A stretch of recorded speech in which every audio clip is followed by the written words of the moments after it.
सब देखने और सुनने वालों की खिदमत में मोहब्बत भरा सलाम नाज़रीन।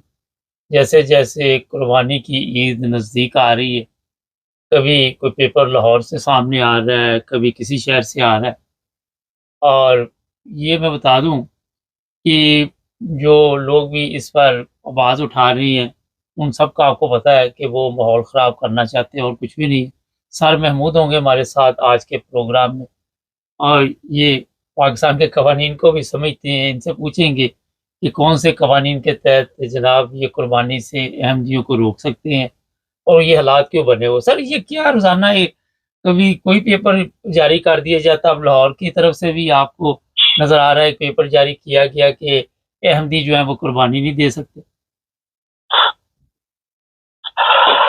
देखें, बात ये है कि ये चीज पिछले 6-7 साल से ये तो वो मरदूद जनरल ज़िया जो था वो अपने इक़्तिदार की बका के लिए एक ऑर्डिनेंस बना के चला गया था। और उस ऑर्डिनेंस को जमहूरियत की जो अलमबरदार है पीपल्स पार्टी, उसने उस ऑर्डिनेंस को बाकी तो तमाम चीज़ों से ख़त्म कर दी थी। लेकिन उसका ज़ालिमाना जाबराना सुना कि इस तरह का ऑर्डिनेंस जो था वो अबू जेल ने भी बनाया था और उसका भी कानून था। ऐसे ही चूँकि चीज़ें आ रही हैं, तो उस ऑर्डिनेंस को उठा के पीपल्स पार्टी ने भी उसको कानून साजी कर दी थी और उसको आइन का हिस्सा बना दिया था। अब वो उस दौर से चलता रहा। फिर जब इस्टेब्लिशमेंट ने अपनी नापाक मकासद के लिए जब तहरीक लब्बैक और इस तरह की जमातें जब पैदा की, तो फिर उनके हाथ में ये इस तरह का खिलौने दे दिया। वरना कुर्बानी भी एमडी करते थे, नमाजें भी पढ़ते थे, मसाजिद के मीनार भी थे, उसके बाद सारी चीज़ें चलती थी। लेकिन ये पिछले 6-7 साल से 8 साल से जब तक इस्टेब्लिशमेंट की गिरफ्त जो है वो मजबूत से मजबूत होती गई, फिर उन्होंने इनके हाथ में ये दे दिया और फिर आपकी इंतजामिया जो टोटल थी वो यरमार बनवा दी गई। और अब ये है कि वो देख लें, मस्जिदों में हमले हो रहे हैं, कराची में लोगों को गिरफ्तार किया गया है। उसके बाद जुमा पढ़ते हुए प्राइवेट जगहों पे घरों में जुमा पढ़ते हुए नमाजें पढ़ते हुए लोगों को गिरफ्तार किया जा रहा है कुर्बानी की। ये लाहौर के डीसी साहब ने पुलिस इंतजामिया को डायरेक्शन दी है कि वो इस बात को यकीनी बनाए कि कोई बंदा न करे, कुर्बानी न करे। उसके बाद आपने देखा होगा आज़ाद कश्मीर के अंदर आपने देखा होगा कि वहाँ के डीसी कोटली जो हैं, जो आर्मी के एक मेजर हैं, उन्होंने बोला कि वहाँ पे पाबंदी लगाई और वो तमाम पाबंदियां एक तरफा पाबंदियां हैं। चूंकि मौलवी जो है मौलवी, मैंने एक दफा पाकिस्तान में एक बात करते हुए कहा था, मैंने कहा था पाकिस्तान के लिए एमजीओ के खिलाफ कानून जो है वो असम्बली नहीं बनाती है, वो अदलिया नहीं बनाती है, वो सेनेट नहीं बनाता है, वो कानून साझेदारी नहीं बनाते हैं, बल्कि एमजीओ के खिलाफ कानून जो है वो मौलवी बनाता है। मौलवी किसी घर में बकरा बांधा हुआ देख ले किसी के विड़े में, तो उसके जज्बात मजरू हो जाते हैं। किसी के सर पे टोपी देख ले तो उसके जज्बात मजरू होते हैं और मौलवी लोगों का इकट्ठा करके फिर वो थाने पहुंच जाता है। और थाने वाले जो है वो चूंकि अब यरगमाल हो चुके हैं, वो पहले सबसे पहले दौड़ के तो उसको गिरफ्तार कर लेते हैं। और उसके बाद पिछली ईद पे आपने देखा कि लोगों के फ्रिजों से गोश्त उठाया गया। लोगों के घरों के अंदर जो बकरे 3-3 4-4 माह के बकरे जो थे, जो कुर्बानी के हो भी नहीं सकते हैं, उन बकरों को उठाया गया है। और बात का ये भी हुआ कि घर से बकरा लेके गए हैं और वहां जाके थाने में उन्होंने बकरा 50,000 था, उन्होंने कहा जी 35,000 का बकरा इसको दे दो, फलां को दे दो। उसी मौलवी को बकरा दिलवाया उन्होंने और 15,000 उस मौलवी से कमीशन ले लिया उन्होंने। और बकरा जिससे लिया था उसके भी 5,000 रुपये उन्होंने, जो पैसे उसके पास आ चुके थे, तो रिश्वत ले ली उन्होंने। पाकिस्तान के अंदर एक जुल्मत का एक एक जो इंसानियत सोच वाकयात हैं और वो जारी और सारी हैं। लेकिन उसका खमियाजा आप देख रहे हैं कि बलूचिस्तान में क्या हो रहा है, सिंध में क्या हो रहा है, कश्मीर में क्या हो रहा है, पख्तूनख्वा में क्या हो रहा है। लेकिन हमारे इदारे वो सब बातों को भूल कर वो एक इस तरह के कामों के पीछे लगे हुए हैं कि जिनसे ना रियासत को फायदा हुआ, ना रियासत को फायदा होना है, बल्कि रियासत का चेहरा जो है वो काले से काला अस्तार होता जाएगा और जिल्लत और जो इनकी वो पहचान बढ़ती जाएगी।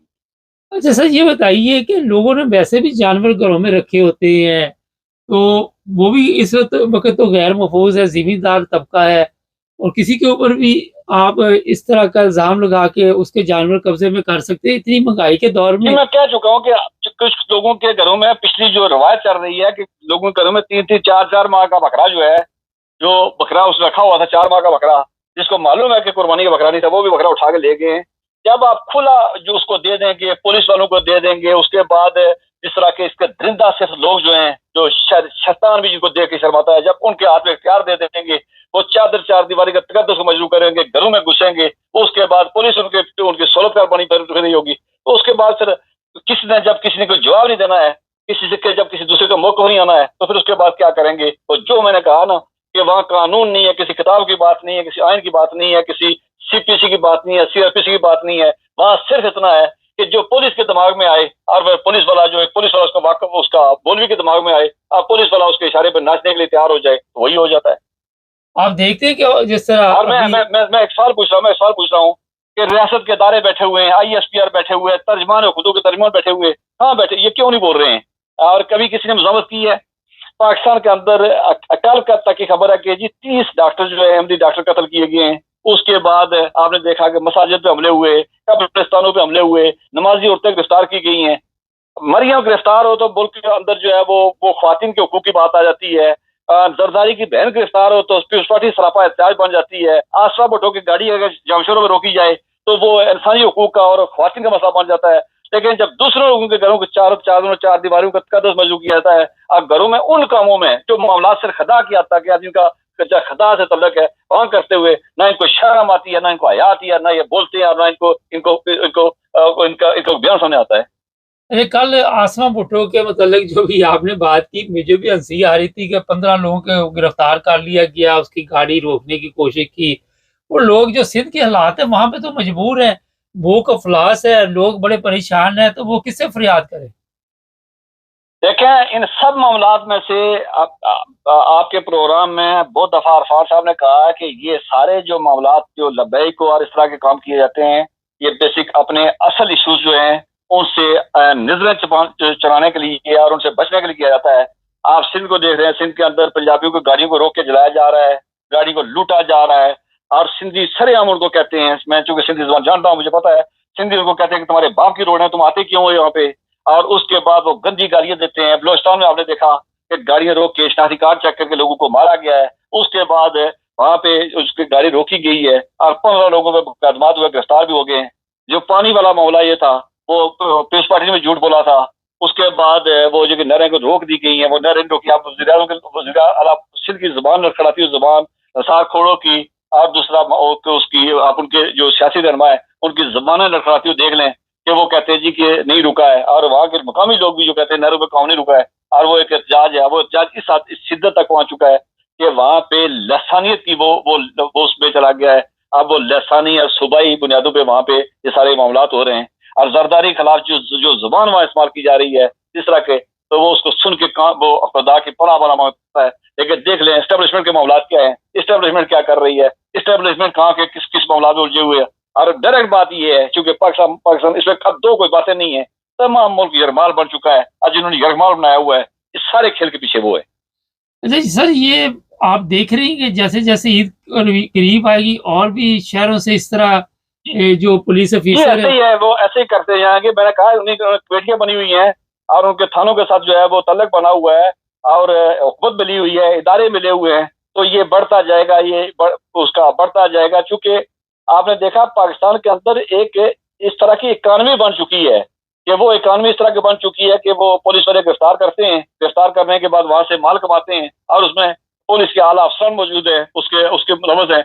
मुझे बताया डीसी तक नॉर्मल आदमी नहीं होता है। ये जो बयान उसका लाहौर से जो आया, कोटली से आया, डीसी से आया, इसका मतलब ये जो सबसे आला दिमाग होते हैं, इसलिए के सबसे बड़े दिमाग होते हैं, जो सबसे पढ़े लिखे लोग होते हैं, अगर वो इस हद तक पहुंच चुके हैं, तो आप पुलिस के सिपाही से, SI से, उससे महारत से आप क्या तवक्को रखेंगे? वो क्या नहीं करेगा? तो इसका मतलब ये कि आने वाले दिनों में अब रमजान का जो शो खत्म हुआ है, ये शो शुरू हो जाएगा कि अब इनकी गिरफ्तारियां दोबारा शुरू हो जाएंगी। देखिए, जब तक ये नाव किनारे ना लगे, मैं बड़े खुल के लफ्ज कह रहा हूँ, जब तक ये जबर का निजाम इसका शिकंजा टूटे ना, ये बढ़ता जाएगा, बढ़ता जाएगा। इसलिए कि रियासत जो है वो समझने के लिए तैयार नहीं है। रियासत जो है वो इनकी आशीर्वाद खड़ी है, इदारे इनके सहूलतकार हैं, और जो कुछ हो रहा है रियासत की मर्जी से हो रहा है, इदारों की मर्जी से हो रहा है, इदारे करवा रहे हैं। और वरना मौलवियों की क्या हैसियत है? ये मौलवी जो है ये चाबी वाले खिलौने हैं। एक मौलवी को अगर कैसे इतना कह दिया जाए को फला है, सचो तुम्हें याद कर रहा था, तो खुदा की कसम वो मौलवी रात को सो नहीं सकता है, और वो उसके बाद सब मुंह धोए बगैर वो थाने जाके पहुंच जाएगा। मौलवी की तो औकात ही कोई नहीं है। ये तो चाबी वाले खिलौने, ये इनके इनके कठपुतली हैं। लेकिन चूंकि इनके पीछे इशारा किसी के हैं, खामोश कोई और है, और वो उनके इशारों पे हो रहा है, इसलिए काम बढ़ता रहेगा। इसलिए कि ये उस वक्त तक बढ़ता रहेगा जब तक इस सारे निजाम का कोई कोई बंदोबस्त ना हो जाए। अच्छा, थोड़ा सा पाकिस्तान इंडिया के हालात नजर डालने, मोदी ने फिर कहा कि जी हम पानी बंद करेंगे और हम इनसे हिसाब लेंगे। अभी तक उसका गुस्सा ठंडा नहीं हो रहा। देखिए, बड़ी अजीब सी बात यह है कि मोदी ने पानी बंद किया हुआ है, जहां तक वो बंद कर सकता है वो बंद कर चुका है, और उसके बाद वो पानी बढ़ाने की कैपेसिटी जो है, कुछ कहा जा रहा है कि वो नहरें खोद रहा है, जमीन तो नहरें खोद के तो वो पानी के वो उसकी जो है वो डायरेक्शन चेंज कर रहा है। हमारे यहाँ पानी बंद होने पे ओहदे तो बांट लिए गए हैं, और हमें खुशखबरी ये सुनाई जा रही है कि जी इंडिया ने अगर पानी बंद किया तो चीन उसका पानी बंद कर देगा। अब इनसे कोई बड़ा पूछे कि जब पानी चीन बंद कर देगा तो इसका मतलब इंडिया के पास पानी और कम हो जाएगा, जब कम होगा तो इंडिया उस पानी को आसानी से कंट्रोल कर लेगा। चीन के बंद करने से तुम्हारा क्या फायदा होगा या पाकिस्तानी को क्या फायदा आना है। दूसरी बात यह है कि पानी वो बंद है, इंडिया धमकियां दे रहा है। कल की बात थी कि वो कोड मांग रहा है उससे, क्या नाम है, राफेल के। उसके बाद असले के अंबार लग रहे हैं। आपने परसों तरसों गुजरात में, राजस्थान में मोदी ने कहा कि मेरे जिस्म के अंदर खून नहीं, मेरे जिस्म का तो संदूर दौड़ रहा है। यानी उसने कहा कि मेरी ये चूंकि अव्वल आखिर जो है वो सिर्फ यही मामला रह गया मेरे पास और कोई चीज है ही कोई नहीं, तो वो रह गया। हमारे यहाँ चूंकि भटके वही थी जो हाफिज सईद मारता था, जनरल जिया बकवास करता रहा, वही बकवास एक तरह की वो लगी हुई है कि वो डिजिटल मीडिया और फला मीडिया, दहशतगर्दों के जनाजे तुम पढ़ाओ और इल्जाम दूसरों पे लगाओ। तो सारी बातें हो रही हैं और कर रहे हैं। संजीदगी नहीं है किसी जगह पे। जंग, 1 घंटा जंग हो, उसके बाद नमाज भी हो गए, उसके बाद तकरीबात भी हो गए, जश्न भी हो गए, और तैयारी भी वहां मौजूद है, पानी भी मौजूद है, पानी भी रुका हुआ है। आज सुबह की खबर थी या कल की खबर थी जियो की कि जो देखिए रनी सीजन शुरू हो जाता है, इस सीजन में तो बर्फ पिघलना शुरू हो जाती है, दरियाओं में आपके पानी की पोजीशन बेहतर हो जाती है, क्योंकि गर्मी की वजह से ग्लेशियर पिघलते हैं, दरिया बेहतर पोजीशन में आ जाते हैं, आपके डैम जो है वो बराबर होना शुरू हो जाते हैं। लेकिन कल की खबर ये जियो की है कि मंगला डैम के अंदर पानी जो है वो डेड लेवल से बहुत नीचे जा चुका है, और साइड पे जो आबादियां थी जहाँ पे कुछ न कुछ काश्तकारी होती, वो इलाके जो है वो पानी ना आने की वजह से वो हो रहे हैं। आपने दूसरी बात अभी करते हुए हमने सिंध की बात कर रहे थे कि सिंध चीख उपकार कर रहे हैं कि पानी नहीं हमारा, और जो था उसमें भी नहरें बन रही हैं, और वहां पे प्रॉपर अपने वक्त पे फसलों की काश्तनी हो रही है। तो ये सारी बातें हैं, पानी भी बंद है, जंगे भी वहां मौजूद है, और हमारे यहाँ वही मामला हैं कि इसको गिरफ्तार कर लो, उसको गिरफ्तार कर लो, इसके घर में बकरा बैठा पड़ा हुआ है। इस बकरे से मुल्क की बड़ी सलामती को खतरा है, और तमाम के आपकी जिली इंतजामी, आपकी आपकी पुलिस, उसके बाद सियासतदान सारे उसमें लगे हुए हैं। तो आप किसकी बात करेंगे, क्या होगा इस मुल्क का। बहुत शुक्रिया सर। नाज़रीन, इतला ये है कि पुलिस को तहरीक लबैक वाले इतला करेंगे, और जहाँ पे वो देखेंगे कि अहमदी कुर्बानी कर रहे हैं, पुलिस आएगी, बकरे जो भी जानवर हुए वो ले जाएगी। पर मतलब बस अपना-अपना जो मैंने कहना था वो आपको बता दिया।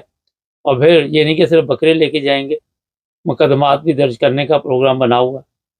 और इसमें ये मैं थोड़ा-सा बता देता हूँ कि मुख्तलिफ आजकल सोचते हैं अफ्रीका में बहुत ज़्यादा गुर्बत है, और भी ममालिक हैं दुनिया में कि जहाँ पे गुर्बत है। तो सबसे पहले अपनी सेफ्टी देखें, सबसे पहले अपने आप को देखें कि कहाँ आप सेफ़ हैं। और कुर्बानी तो नियत की होती है, जहाँ आप सूरत देखें, जहाँ पे आप देखें कि कोई इतना बड़ा मसला नहीं, फ़ैसला आपने करना, हम तो सिर्फ प्रोग्राम करते हैं। चैनल को सब्सक्राइब करें, जुड़े रहिए हमारे साथ ताकि और भी प्रोग्राम देखते रहें। सब देखने और सुनने वालों की खिदमत में मोहब्बत भरा सलाम। नाज़रीन, जब से अमेरिका के इलेक्शन हुए और ट्रम्प साहब तशरीफ़ लाए, उन्होंने लोगों के लिए मुश्किलात पैदा कर दी। लोगों के ज़हन में था कि कोई आसानी होगी, कभी यूनिवर्सिटियों पे पाबंदी कि यहाँ पे गैर मुल्की तालिब इल्म नहीं पढ़ सकते, कभी वहाँ पे जो लोग हैं उनको पकड़-पकड़ के वापस भेजा जा रहा है, कभी टैक्स के ऊपर कि मैं 25% लगा दूँगा, 50% लगा दूँगा। हमारे साथ है इरफान अहमद खान साहब। खान साहब, ये बताइए ये जो स्टूडेंट हैं उन पर पाबंदी का क्या तुक बनता है? देखें, ये अमेरिका की जब से ये नए इंतखाबात हुए हैं, नए सदर साहब आए हैं, वो ज्यादा अपनी जो है एग्जेक्टिव ऑर्डर के साथ अपना दौर गुजार रहे हैं।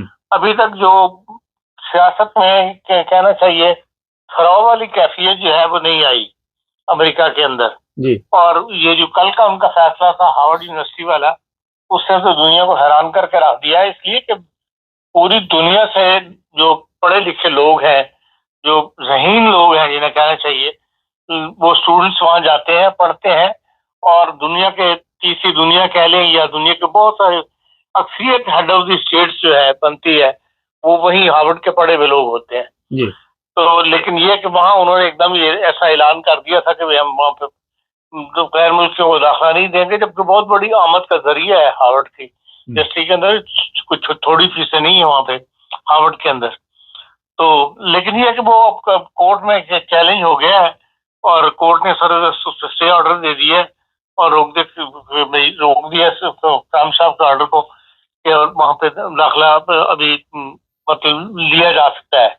दाखिला के वो जो पुराना जो उनको प्रोसीजर था वो जारी रहेगा। तो आजकल ट्रम्प साहब इस किस्म के फैसले जो कर रहे हैं उससे दुनिया बड़ी मुतासर हो रही है। अब यूरोप और यूके के दरमियान, पहले यूके ने और अमेरिका ने आपस में एक ट्रेड मुआहदा किया था पिछले दिनों के अंदर। इसी तरह जो पाबंदियां लगाई थी ट्रम्प साहब ने उसके ऊपर यूरोप ने फिर जो यूरोपीय यूनियन है इनके और उनके दरमियान जो ट्रेड कमीशन है अमेरिका का और यूरोप का, उनके इजलासात हो रहे थे कि भाई वो आर्थिक पाबंदी उठाई थी प्रेशर में आकर ट्रम्प साहब ने कि कस्टम ड्यूटी क्या होगी उसको रेगुलर तय किया जाए।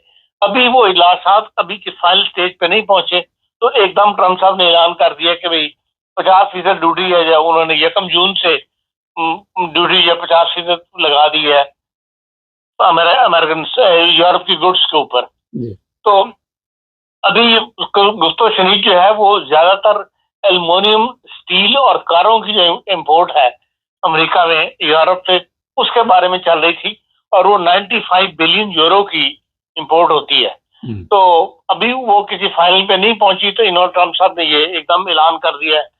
फिर एक नया ऐलान उन्होंने ये कर दिया कि जी जो फोन एप्पल के जो फोन अमेरिका में तैयार होंगे उसके ऊपर कोई कस्टम ड्यूटी नहीं होगी, कोई टैक्स नहीं लगेगा, लेकिन जो इंडिया तैयार करेगा, इंडिया में तैयार हो रहे हैं उसके ऊपर उन्होंने 25% ड्यूटी लगा दी है। पहले चाइना में तैयार हो रहे थे तो उस पर ड्यूटी लगा दी, तो फिर वहां से एप्पल वालों ने मूव किया इंडिया और वियतनाम के अंदर, तो अब इंडिया के ऊपर भी 25% ड्यूटी जो है उन्होंने लगा दी है। तो इस किस्म के फैसले जो हैं वो कर रहे हैं।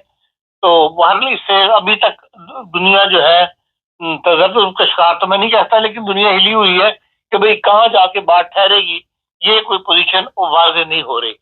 अब अमेरिका को क्लेम ये है कि भाई यूरोप बहुत ज्यादा एक्सपोर्ट करने में कामयाब है और अमेरिकन गुड्स इस तादाद में वहां नहीं जाती, यूरोप में नहीं जाती। वो कहते हैं हमारा डेफिसिट जो है वो 235 बिलियन जो है हम लॉस कर रहे हैं, उस वजह से हम ड्यूटियां लगाना चाहते हैं।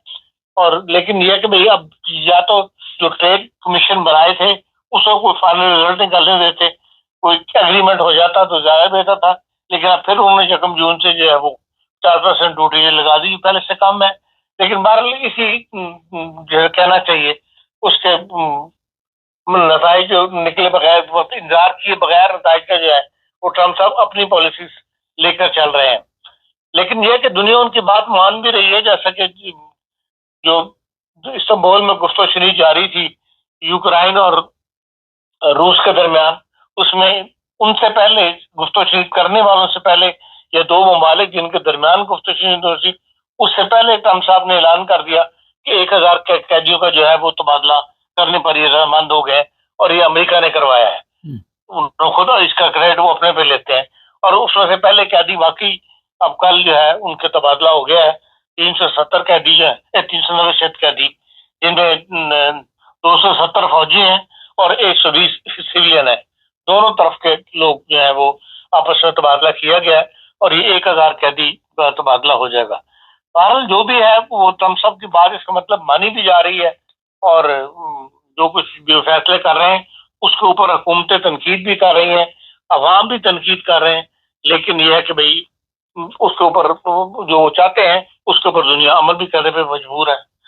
ये इस सूरत हाल से वर्ल्ड जो है आजकल गुजर रहा है या उसको फेस कर रहा है।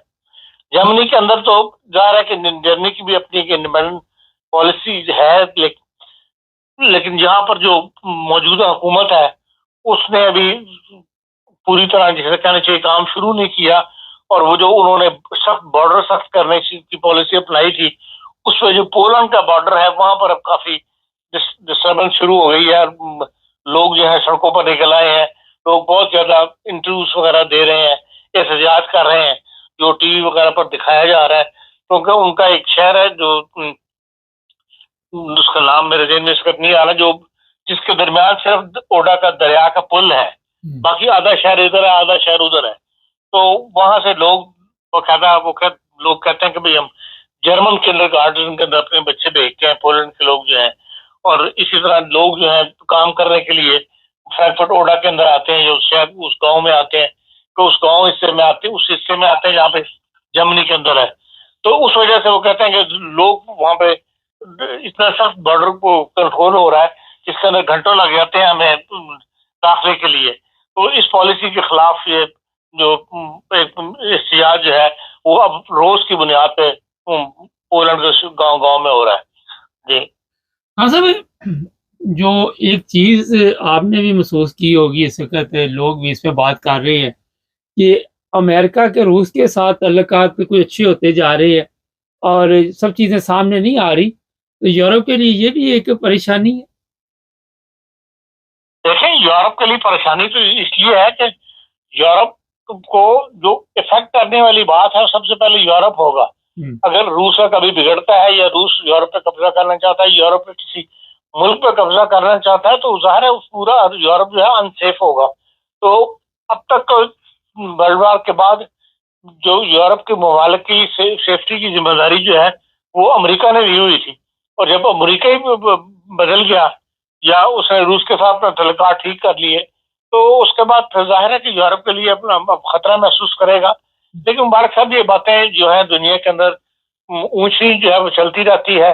4 साल के बाद अमेरिका की पॉलिसी क्या होगी, या अमेरिका में नया आने वाला सदर किस रुख लेके मुल्क को चलेगा, ये दुनिया के उतार चढ़ाव जो है ये सामने रहते हैं। लेकिन बहरहाल हर दिन जो है हर मुल्क के लिए अपनी हिफाजत और सिक्योरिटी के नुक्ता नजर से वो उससे गाफिल नहीं रह सकता। इसलिए बज़ाहिर आपको जो कुछ नजर आ रहा है इस वक्त, यूरोपीय यूनियन भी अपने आप को सेव करने के लिए जो प्रेशर डाल रही है और एक मतलब इकट्ठे हो रहे हैं, एक पॉलिसी लेके चलना चाहते हैं। लेकिन 4 साल के बाद आइंदा क्या पॉलिसी बने या अमेरिका या रूस के साथ क्या ताल्लुकात हो, ये आप कुछ नहीं कह सकते। लेकिन जो बज़ाहिर अब तक के हालात की दुनिया देख रही है उसमें यही है कि पुतिन के ऊपर एतबार नहीं किया जा सकता, कम से कम यूरोप की हद तक तो। हाँ सर, पुतिन पे एतबार नहीं किया जा सकता, ट्रम्प पे भी तो नहीं किया जा सकता। वो रोजाना ही कोई ना कोई नई चीज लेके आ जाता है, लोगों के ज़हन में भी नहीं होता। दोनों में एक फर्क है कि भाई पुतिन की जो मुंह से अल्फाज निकल जाए या जो वो किसी को जवाब दे नहीं है। उसकी एक मतलब एक ही पार्टी है जो जिसकी वो जो हुकूमत कर रही है, जिसका वो सरबराह है।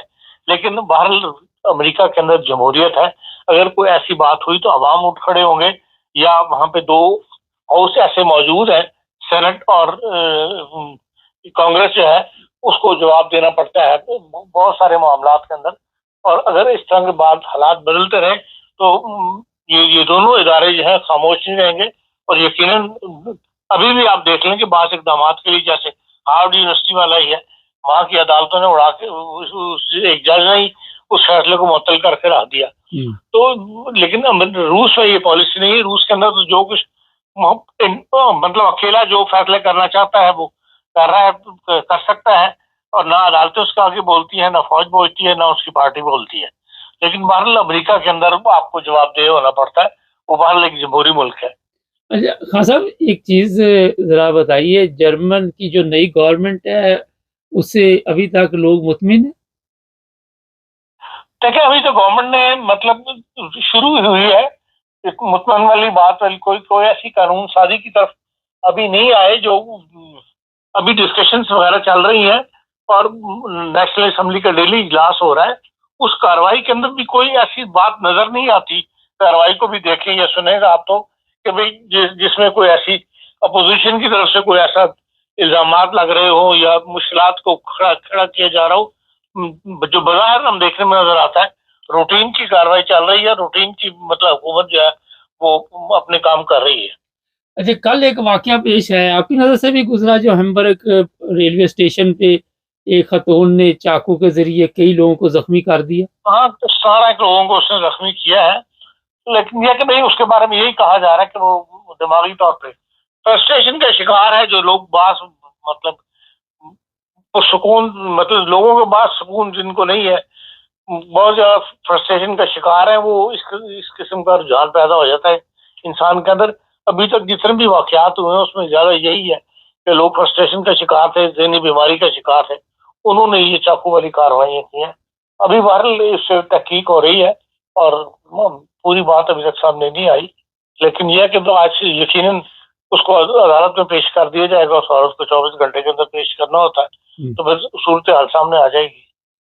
कोई फ़लस्तीन के बारे में हालात जो नज़र आ रहे हैं, मुझे तो लग रहा है कोई मदद शदत नहीं सही पहुंची उनको, और बच्चे देखिए जी, दुनिया तो रो रही है। दुनिया, आम आदमी जो है, चाहे वो किसी भी मजहब से ताल्लुक रखता हो, हम देख रहे हैं कि तलबा भी और लोग भी आम जो है इस बात को बड़ा फील कर रहे हैं कि मगरबी ताकतों ने या बड़े ममालिक ने इस मामले में खामोशी इख्तियार की हुई है, और अभी तक कोई इस तरफ तवज्जो नहीं कर रही जितनी यूक्रेन की तरफ तवज्जो दी जा रही है, उनके कैदी छुड़ाने के भी लोगों की तरफ जो है। लेकिन फलस्तीन में जो जुल्म हो रहा है उसको रुकवाने के लिए अभी तक कोई भी हुकूमत उस तौर पर सीरियस नजर नहीं आ रही।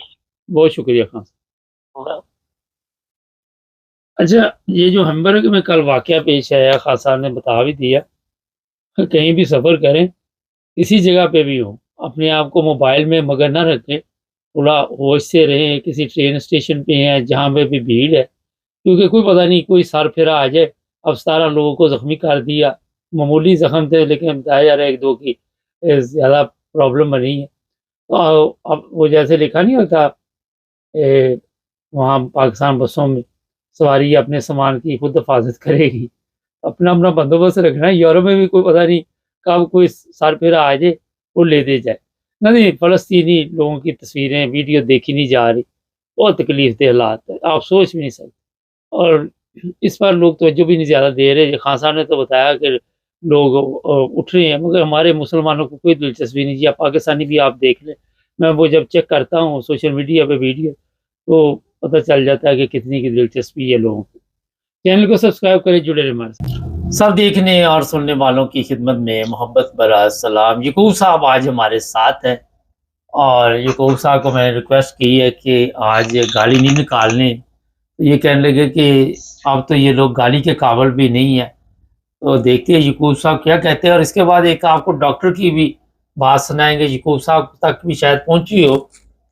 यकूब साहब अस्सलाम वालेकुम। वालेकुम सलाम व रहमतुल्लाह। यकूब साहब, एक डॉक्टर की आपने देखी आज का वीडियो बड़ी वायरल हुई है। एक खतून गई है उससे चेकअप करवाने, तो वो कहता है मैं ज़बान के साथ ज़बान लगा के तो चेक करता हूँ। आपने देखी वीडियो? मैं वो ਉਹਦੀ ਹੈਡਲਾਈਨ ਤੱਕੀ ਹੈ, ਫੋਟੋ ਤੱਕੀ ਹੈ, ਤੇ ਅੱਗੋਂ ਮੈਂ ਉਹ ਖਬਰ ਨਹੀਂ ਪੜ੍ਹੀ। ਮੈਂ ਅੱਜ ਨਾ ਤੁਹਾਨੂੰ ਪਤਾ ਕਦੇ ਕਦੇ ਟਾਈਮ ਮਿਲਦਾ ਨਾ, ਮੈਂ ਹਫਤੇ ਬਾਅਦ ਨਾ ਬਿਮਾਰ ਪਤਾ, ਮੈਂ ਨਾਤਾ ਕੱਪੜੇ ਖਬਰ ਮੈਂ ਦੱਸ ਦੇਣਾ ਤੁਹਾਨੂੰ। ਖਬਰ ਮੈਂ ਦੱਸ ਦੇਣਾ, ਇੱਕ ਔਰਤ ਗਈ ਹੈ ਤੇ ਉਹਨੂੰ ਕੋਈ ਪ੍ਰੋਬਲਮ ਸੀ, ਤੇ ਉਹ ਜਿਹੜਾ ਡਾਕਟਰ ਹੈ ਉਹਨੂੰ ਗ੍ਰਿਫਤਾਰ ਕਰ ਲਿਆ ਹੁਣ ਤੇ ਪੁਲਿਸ ਨੇ, ਕਿਉਂਕਿ ਸੋਸ਼ਲ ਮੀਡੀਆ ਤੇ ਖਬਰ ਚੱਲੀ ਹੈ। ਉਹ ਕਹਿੰਦਾ ਕਿ ਮੈਂ ਕੋਈ ਵੀ ਬਿਮਾਰੀ ਹੋਏ ਆਪਣੀ ਜ਼ਬਾਨ ਲਾ ਕੇ औरत की जबान नाल ते बीमारी दसांगा, उंज मैनूं नहीं पता लगता। कभी तुहानूं भी इहो जिहा कोई डॉक्टर मिले अज तक?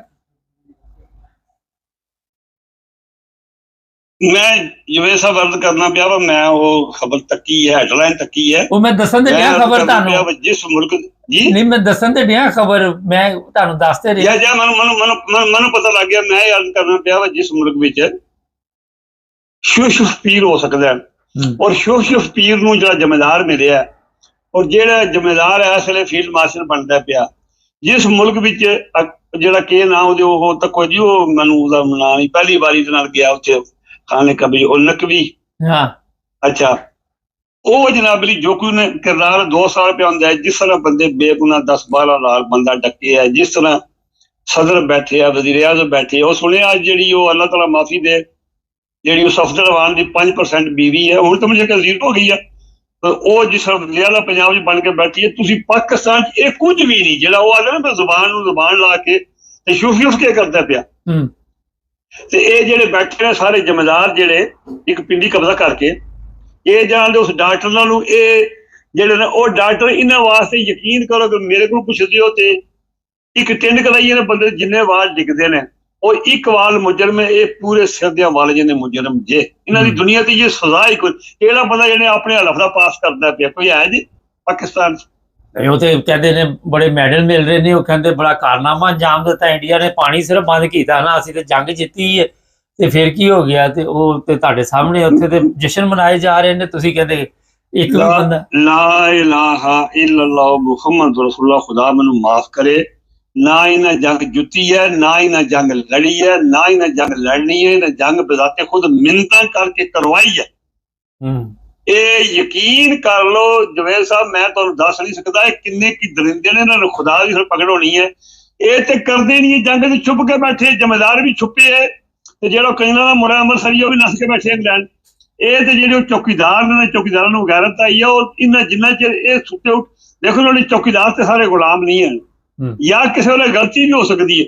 ਉਹ ਤੇ ਇਤਫਾਕ ਨਾਲ ਇਹ ਤੇ ਸਲਾਮ ਤਾਂ ਮੈਂ ਇੱਕ ਵਾਰ ਸ਼ਾਇਰ ਨੇ ਫਰਮਾਇਆ और साला ईमान भी है सलाउद्दीन अय्यूबी तो लाके आज तक ये काफिर है तो शमशीर पे मुस्लिम है तो बेहतरीन लड़ता है सिपाही। मेरा साडा ईमान है ਜਿਹੜੇ ਸਾਡੇ ਜਿਹੜੇ ਆਰਮੀ ਚੌਕੀਦਾਰ ਜ਼ਿੰਮੇਦਾਰ ਨਹੀਂ, ਜ਼ਿੰਮੇਦਾਰਾਂ ਨੂੰ ਉਹ ਤੋਂ ਮੈਂ ਗੱਲ ਬਾਅਦ ਸੁਣਾਉਣਾ, ਤੁਹਾਨੂੰ ਯਕੀਨ ਹੋਵੇਗਾ ਕਿ ਮੈਂ ਸਹੀ ਕੀਤੀ ਹੈ ਗਲਤ। ਆਵਾਜ਼ ਨਾ ਸਹੀ ਰੱਖੋ, ਆਪਣੇ ਮੋਬਾਈਲ ਦੀ ਆਵਾਜ਼ ਸਹੀ ਰੱਖੋ। ਸਹੀ ਨਹੀਂ ਆਉਂਦੀ ਵੀ ਆਵਾਜ਼ ਤੁਹਾਨੂੰ? ਹੁਣ ਠੀਕ ਆਈ ਹੈ। ਜਿਸ ਵੇਲੇ ਮੁਸਲਮਾਨ ਲੜਦਾ ਨਾ ਜਵੇਦ ਸਾਹਿਬ, ਉਹ ਲੜਦਾ ਈਮਾਨੀ ਤਾਕਤ ਨਾਲ, ਉਹਦਾ ਈਮਾਨ ਹੁੰਦਾ ਵੀ ਮੈਂ ਮਰ ਗਿਆ, ਮੇਰੇ ਆਖਰੀ ਕਤਰਾ ਖੂਨ ਦਾ ਖਤਮ ਹੋਗਾ, ਮੇਰਾ ਸਾਹ ਨਿਕਲ ਗਿਆ ਤੇ ਮੈਂ ਜੰਨਤ ਵੀ ਜਾਵਾਂਗਾ ਔਰ ਮੇਰਾ ਵੀ ਈਮਾਨ ਹੈ। ਤੁਸੀਂ ਔਲੀਆ ਅੱਲਾ ਦੀ ਕਬਰਾਂ ਤੱਕ ਲਓ, ਉਹ ਡੈਮਾਂ ਵਿੱਚ ਵੀ 100 ਸਾਲ ਹੋ ਗਿਆ ਆਈਏ ਵੀ ਪਾਣੀ ਲੈਣ ਲਿਆ ਸਕਦਾ, ਮਗਲਾ ਡੈਮ ਵਲੀ ਅੱਲਾ ਦੀ ਕਬਰ ਹੁੰਦੀ ਹੈ, ਸਾਡਾ ਈਮਾਨ ਹੈ। ਤੇ ਗੁਨਾਹਗਾਰ ਦੀ ਕਬਰ ਨੂੰ ਤੁਸੀਂ, ਮੈਂ ਇੱਕ ਵਾਰੀ ਜਵੇਦ ਸਾਹਿਬ ਤੁਹਾਨੂੰ ਛੋਟੀ ਜਿਹੀ ਗੱਲ ਕਮੈਂਟ ਸੁਣਾ ਲਾਂ, ਮੈਂ ਇੱਕ ਮਾਈ ਮਾਰ ਕੇ ਸਾਡੇ ਖਾ ਲਈਏ ਗੱਡੀ ਦੇ ਫੈਂਟੇ ਨਾਲ, ਉਹ ਉੱਥੇ ਲੋਕਾਂ ਨੂੰ ਦਫਨਾ ਛੜੀ ਕਬਰਸਤਾਨ 'ਚ, ਮਤਲਬ ਕਹਿੰਦਾ ਬਈ ਖੁਦਾ ਦੇ ਸਪੁਰਦ ਕਰ ਜਦੋਂ ਵਾਰਸ ਹੋਇਆ ਤੇ ਅਸੀਂ ਇਹ ਕਬਰ ਚੋਂ ਕੱਢ ਦਿਆਂਗੇ, ਨਾ ਹੋਇਆ ਤੇ ਟਿਕੀ ਰਵੇ ਅਮਾਨਤਾਂ ਦਫਨਾ ਛੜੀ। ਉਹ ਜਦੋਂ ਉਹਨਾਂ ਨੂੰ ਲੱਗਾ ਪਤਾ ਕੱਢੀ ਤੇ ਉਸ ਮੁੰਡਾ ਰੋਣ ਲੱਗ ਪਿਆ, ਉਹਦੀ ਮਾਂ ਆਈ ਤੇ ਯਕੀਨ ਕਰੋ ਮੈਂ ਉਹਨਾਂ ਦੇ ਘਰ ਲਾਸ਼ ਛੱਡ ਕੇ ਆਇਆ, ਮੈਂ ਉਲਟੀ ਮੰਜੀ ਵੈਗਨ ਦੇ ਉੱਪਰ ਧਰੀ, ਸਭ ਤੋਂ ਪਹਿਲਾਂ ਜ਼ਿਲ੍ਹੇ ਗੁਰਾਜ ਮੈਂ ਵੈਗਨ ਚਲਾਈ, ਨੂਨ ਨਾਲ ਡਿੰਗੇ ਰੋਡ ਤੇ ਖਾਰੀ ਮੈਂ ਪਾਈ ਆਪਣੀ ਗੱਡੀ, ਕਿਸੇ ਕੋਲ ਗੱਡੀ ਵੈਗਨ ਜ਼ਿਲ੍ਹੇ ਗੁਰਾਜ ਨਹੀਂ ਹੁੰਦੀ। ਬੜੀਆਂ ਲਾਸ਼ਾਂ ਢੋਈਆਂ ਮੈਂ, ਮਸਜਿਦਾਂ ਢੋਈਆਂ ਨੇ, ਪੁਲਿਸ ਮੁਕਾਬਲੇ 'ਚ ਬੇਗੁਨਾਹ ਬੰਦੇ ਮਾਰੇ ਮੈਂ ਢੋਂਦਾ ਰਿਹਾ। ਜੋ ਮੈਂ ਯਕੀਨ ਕਰੋ ਮੰਜੀ ਮੁੰਦੀ ਮਾਰ ਕੇ ਉੱਤੇ ਬੈਕੜ ਪਾ ਕੇ ਉੱਤੇ ਮਾਈ ਦੀ ਲਾਸ਼ ਤਰੀ ਤੇ ਬੋ ਮੈਨੂੰ ਅੰਦਰ ਗੱਡੀ ਚਲਾਉਣ ਨਹੀਂ ਦਿੰਦੀ ਤੇ ਮੂੰਹ ਨੂੰ ਮੈਂ ਡੱਬੂ ਵੀ ਚਾੜਿਆ, ਸੁਣਦੇ ਮੇਰੀ ਗੱਲ ਪੇ, ਤੇ ਡਿੰਗੀ ਲਾਸ਼ ਪਹੁੰਚਾਈ ਮੈਂ ਤੇ ਬੜੀਆਂ ਔਖਿਆਂ ਹੋ ਕੇ ਪਹੁੰਚਾਈ ਤੇ ਅੱਲਾ ਦੇ ਵਲੀ ਨੇ ਸਦੀਆਂ ਲੰਘ ਗਈਆਂ ਤੇ ਅੱਜ ਵੀ ਖੋਲੋ ਉਂਝ ਫੁੱਲ ਤਾਜ਼ੇ ਤੇ ਖੁਸ਼ਬੂ ਦੇ ਉੱਲੇ ਹੋਣਗੇ। ਸਾਡਾ ਇਹ ਈਮਾਨ, ਕਾਫਰ ਨਹੀਂ ਲੜਦਾ, ਕਾਫਰ ਦੀ ਜ਼ਿੰਦਗੀ ਹੈ ਸਿਰਫ ਦੁਨੀਆ ਉੱਤੇ, ਉਹਦੇ ਵਾਸਤੇ ਜ਼ਿੰਦਗੀ ਹੈ। ਮੁਹੰਮਦ ਦੀ ਜ਼ਿੰਦਗੀ ਉਹਦਾ ਈਮਾਨ ਹੈ ਕਿ ਮੇਰੀ ਇਹ ਤੇ ਦੁਨੀਆ ਇਹ ਨਹੀਂ ਹੈ ਤੇ ਮੇਰਾ ਸਫ਼ਰ ਹੈ। ਉਹ ਜਿਹੜੇ ਚੌਕੀਦਾਰ ਹਿੰਮਤ ਕਰ ਗਏ ਨਾ ਤੇ ਉਹਨਾਂ ਜਿਹੜਾ ਉਹਨਾਂ ਨੂੰ ਬੜਾ ਮਾਣ ਹੈ, ਜੋ ਰੱਬ ਨੂੰ ਮਨਜ਼ੂਰ ਹੈ ਹੋਣਾ ਹੋਇਆ, ਜਿਹਨਾਂ ਬੰਦੇ ਦੀ ਲਿਖੀ ਹੈ ਉਹਨਾਂ ਮਰਦੇ ਆ ਜਾ ਸਭਾ ਹੋਣੇ ਹੋ ਗਏ ਨੇ।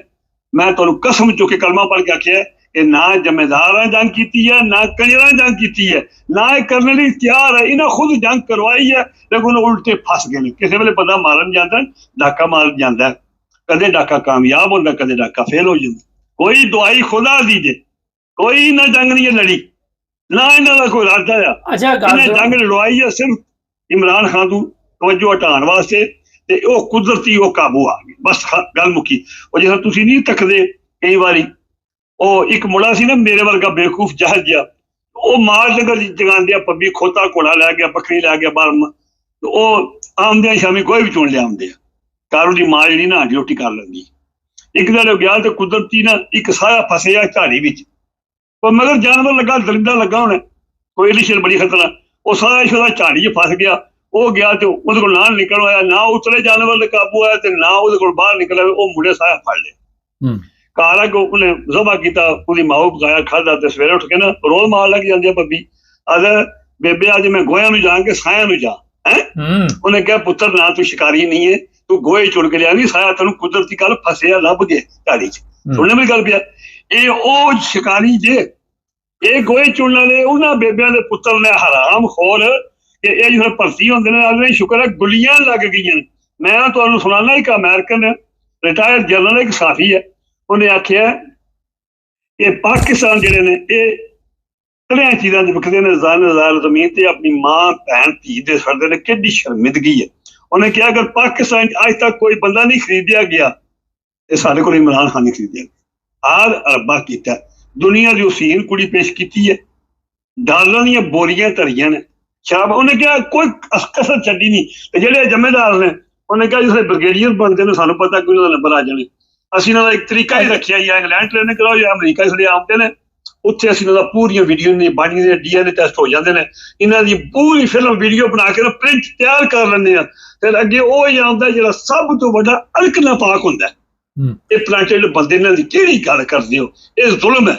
ਮੈਨੂੰ ਇਹ ਡਰ ਲੱਗਦਾ ਪਿਆ ਵਾ ਜਿਸ ਵੇਲੇ ਸੈਲਾਬ ਆਉਂਦਾ ਨਾ ਤੇ ਉਹ ਨਹੀਂ ਤੱਕਦਾ ਜਵੇਦ ਸਾਹਿਬ ਵਾ ਦਰਖਤ ਵੱਡਾ ਕਿਹੜਾ ਕਿ ਨਿੱਕਾ ਕਿਹੜਾ। ਹਾੜ ਜਿਸ ਵੇਲੇ ਆਉਂਦਾ ਨਾ ਸਾਹਮਣੇ ਬਾਰਿਸ਼ ਤਗੜੀ ਹੁੰਦੀ ਹੈ ਤੇ ਆਰਿਸ਼ਾ ਰੋਡ ਨਾਲ ਕਈ ਵਾਰੀ ਨਾਲ ਪੁੱਲ ਵੀ ਰੋੜ ਜਾਂਦੇ ਨੇ। ਮੈਨੂੰ ਡਰ ਲੱਗਦਾ ਕਿ ਅੱਲਾ ਦੇ ਮਜ਼ਲੂਮ ਮਖਲੂਕ ਵੀ ਗਰੀਬ ਹੈ ਪਾਕਿਸਤਾਨ 'ਚ। ਹੁਣ ਸਵਾਏ ਜ਼ਲਜ਼ਲੇ ਤੋਂ ਤਬਾਹੀ ਤੋਂ ਤੇ ਜਿਸ ਵੇਲੇ ਜ਼ੁਲਮ बढ़ता है तो मिट जाता है। ਇਸ ਵੇਲੇ ਇਹਨਾਂ ਨੇ ਜ਼ੁਲਮ ਦੀ ਇੰਤਹਾ ਕੀਤੀ ਜੇ ਦੁਆਈ ਖੁਦਾ ਦੀ ਜੇ, ਕੋਈ ਹਕੂਮਤ ਨਹੀਂ ਜੇ, ਕੋਈ ਅਦਾਰਾ ਨਹੀਂ ਜੇ, ਕੋਈ ਅਦਾਲਤਾਂ ਨਹੀਂ ਜੇ, ਕੋਈ ਤੁਹਾਡੀ ਮਿਲਟਰੀ ਨਹੀਂ ਜੇ, ਕੋਈ ਤੁਹਾਡੇ ਮੁਲਕ ਦੀ ਬਿਊਰੋਕ੍ਰੇਸੀ ਨਹੀਂ ਜੇ। ਇਸ ਵੇਲੇ ਉਹ ਇਮਰਾਨ ਖਾਨ ਜਿਹੜੀ ਗੱਲ ਕਰਦਾ ਕੁਦਰਤੀ ਨੂੰ ਰੱਬ ਨੇ ਐਸਾ ਹੀਰਾ ਇਨਸਾਨ ਪੈਦਾ ਕੀਤਾ ਜਿਹੜੀ ਮੂੰਹ ਗੱਲ ਨਿਕਲਦੀ ਹੈ ਉਹ ਕੁਦਰਤੀ ਸੱਚ ਸਾਬਤ ਹੁੰਦੀ ਹੈ। ਜੇ ਉਹ ਕਿਸੇ ਨੂੰ ਆਲੇ ਨੇ ਜ਼ਿੰਮੇਦਾਰ ਹੋ ਜ਼ਿੰਮੇਦਾਰ ਹੁੰਦਾ, ਜੇ ਉਹ ਬੂਟ ਪਾਲਸ਼ੀਆ ਕਹਿੰਦਾ ਬੂਟ ਪਾਲਸ਼ੀਆ ਹੁੰਦਾ। ਹੁਣ ਕੀ ਉਹਨੇ ਸੁਣ ਦਿਓ ਮੇਰੀ ਗੱਲ? ਹਾਂਜੀ ਹਾਂਜੀ। ਬਸ ਜੰਗਲ ਦਾ ਕਾਨੂੰਨ ਹੈ, ਜੰਗਲ ਦਾ। ਅੱਛਾ ਲੇਕਿਨ ਇੱਕ ਸਵਾਲ ਹੈ, ਇਹ ਸਾਰੀ ਜੰਗ ਦਾ ਡਿਜ਼ਾਈਨ ਤੇ ਨਵਾਜ਼ ਸ਼ਰੀਫ ਨੇ ਬਣਾਇਆ ਤੇ ਉਹਨੂੰ ਕੋਈ ਅਹੁਦਾ ਹੀ ਨਹੀਂ ਦਿੱਤਾ ਇਹਨਾਂ ਨੇ। ਉਹ ਕਰਮ ਵਾਲਿਓ ਉਹਨੇ ਕਿੱਡਾ ਗਲਤ ਡਿਜ਼ਾਈਨ ਬਣਾਇਆ। ਰਾਵਲਪਿੰਡੀ ਨੂੰ ਮਨਸੇ ਤੇ ਮਨਸੇ ਨੂੰ ਕਤਰ ਤੇ ਕਤਰ ਤੋਂ ਸਊਦੀ ਅਰਬ ਤੇ ਸਊਦੀ ਅਰਬ ਤੋਂ ਇੰਗਲੈਂਡ ਤੇ ਇੰਗਲੈਂਡ ਤੋਂ ਵਾਇਆ ਹਿੰਦੂ ਪਾਕਿਸਤਾਨ। ਉਹਦੇ ਕੋਲ ਆਪਣੇ ਘਰ ਦਾ ਡਿਜ਼ਾਈਨ ਨਹੀਂ ਸਹੀ ਬਣਿਆ। ਉਹਨੇ ਮੁਲਕ ਦਾ ਖਾਕ ਬਣਾਉਣਾ ਖੁੱਤ ਹੈ। ਅੱਲਾ ਦੀ ਕਸਮ ਹੈ ਮੈਂ 4-5 ਬੰਦੇ ਨੇ ਉਹਨਾਂ ਚ ਇਹ ਵੀ ਸ਼ਾਮਲ ਹੈ ਜਿਹਦੀ ਮੈਂ ਸ਼ਕਲ ਤੱਕ ਮੈਨੂੰ ਕਰੀ ਨਾ ਆਉਂਦੀ ਹੈ। ਇਹਦੇ ਜੇ ਗੈਰਤ ਨਾਂ ਦੀ ਕੋਈ ਚੀਜ਼ ਹੈ ਇਹਨੂੰ ਨਾ ਬੁਲਾ ਕੇ ਲੱਗਿਆ ਬਜ਼ੁਰਗ ਬਣਨ। ਉਹਨਾਂ ਨੂੰ ਆਖਿਆ ਐ ਲੋ ਮੇਰੇ ਕੋਲ ਜੋ ਕਿ ਮਿਸਾਲ ਨੂੰ ਹੈ ਤੇ ਗੱਲ ਦੀ ਹੈ ਤਰੱਕੀ ਹੈ ਪਰ ਇਹਦੇ ਨਾਲ ਖੇਡੋ ਤੇ ਮੈਨੂੰ ਬੈਠਿਆ ਰਹਿਣ ਦੇ ਲਾਹਨਤ ਉਸ ਜ਼ਿੰਦਗੀ ਤੇ। ਮੈਂ ਤੁਹਾਨੂੰ ਜਵੇਦ ਸਾਹਿਬ ਅੱਗੇ 2 ਮਿੰਟ ਗੱਲ ਭਰੀ ਹੈ ਨਾ। ਮੈਂ ਅੱਲਾ ਦੀ ਕਸਮ ਹੈ ਮੈਂ ਬਿਮਾਰ ਬੰਦਾ ਜੇ ਮੈਂ ਸੌਦਾ ਲੈਣ ਗਿਆ ਸਿੱਖਾਂ ਦੀ ਦੁਕਾਨ ਤੋਂ ਤੇ ਮੈਂ ਘਰੋਂ ਨਾ 20 ਕੀ ਦਾ ਸਮਾਨ ਘਰ ਦੀ ਦੱਸਿਆ ਮੈਨੂੰ ਸ਼ਾਮੀਆਂ ਦੀ ਇੱਕ ਪੱਤੀ ਦਾ ਡੱਬਾ ਲਿਆਉਣਾ ਹੀ ਤੇ ਨਾਲ ਨਾ ਕੋਈ ਚਾਵਲਾਂ ਦਾ ਇੱਕ ਪੈਕਟ ਹੈ ਉਹ 20-21 ਦਾ ਸੌਦਾ ਹੀ ਸਾਰਾ। ਮੈਂ ਕਿਹਾ ਠੀਕ ਹੈ।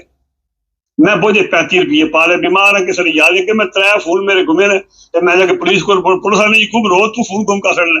ਉਹ ਮੈਂ ਜਿੱਥੇ ਬਹਿਣਾ ਕਿ ਬੈਂਕ ਤੇ ਧੁੱਪੇ ਬਾਹਰ ਨਿਕਲਣਾ ਤੇ ਉੱਥੇ ਹੀ ਫੋਨ ਧਾਰਾਂ ਉਸ ਕਮਜ਼ੋਰੀ ਹੈ ਸਿਹਤ ਨਹੀਂ ਮੰਨਦੀ ਗਲਤੀ ਹੋ ਗਈ ਹੈ ਤੇ ਹੁਣ ਮੈਨੂੰ ਮੁੰਡਿਆਂ ਨੇ ਨਾ ਨਾਲ ਧਾਗਾ ਬਣ ਕੇ ਦਿੱਤੀ ਹੈ। ਸੁਣਦੇ ਮੇਰੀ ਗੱਲ? ਹਾਂਜੀ। ਹੁਣ ਮੈਂ ਧਾਗਾ ਗਲੇ ਹੀ ਪਾਇਆ ਹੁੰਦਾ ਫੋਨ ਜੇਬਾਂ 'ਚ ਪਾਇਆ ਹੁੰਦਾ ਟਿਕਦਾ ਨਹੀਂ ਮੇਰਾ। ਅੱਜ ਘਰ ਆ ਕੇ ਮਿਲਾ ਲੈਣਾ ਤੇ ਉਹ ਮੈਂ ਸੌਦਾ ਲੈਣ ਗਿਆ ਤੇ ਮੈਂ ਬਾਹਰ ਨਿਕਲਿਆ ਤੇ ਮੈਂ ਸੌਦਾ ਲਿਆ 20 ਦਾ ਤੇ ਮੇਰੇ ਕੋਲ ਨਾ 15 ਬਚਣੀਆਂ ਤੇ ਮੈਂ ਉਰੋਂ ਆਇਆ ਤੱਕੇ ਤੇ 20 ਰੁਪਏ। ਸੁਣਦੇ ਮੇਰੀ ਗੱਲ? ਉਹ ਮੈਨੂੰ ਕੁੜੀ ਨੇ ਦੇਣੇ ਵਾਪਸ 5 ਰੁਪਏ ਤੇ ਮੈਨੂੰ ਉਹਨੇ ਦੇ ਸੜੇ ਨੇ 10 ਰੁਪਏ ਤੇ ਮੈਂ ਵਾਪਸ ਗਿਆ ਤੇ ਜਾ ਕੇ ਮੈਂ ਉਹਨੂੰ 10 ਯੂਰੋ ਰੁਪਈਏ ਨਹੀਂ ਯੂਰੋ 10 ਯੂਰੋ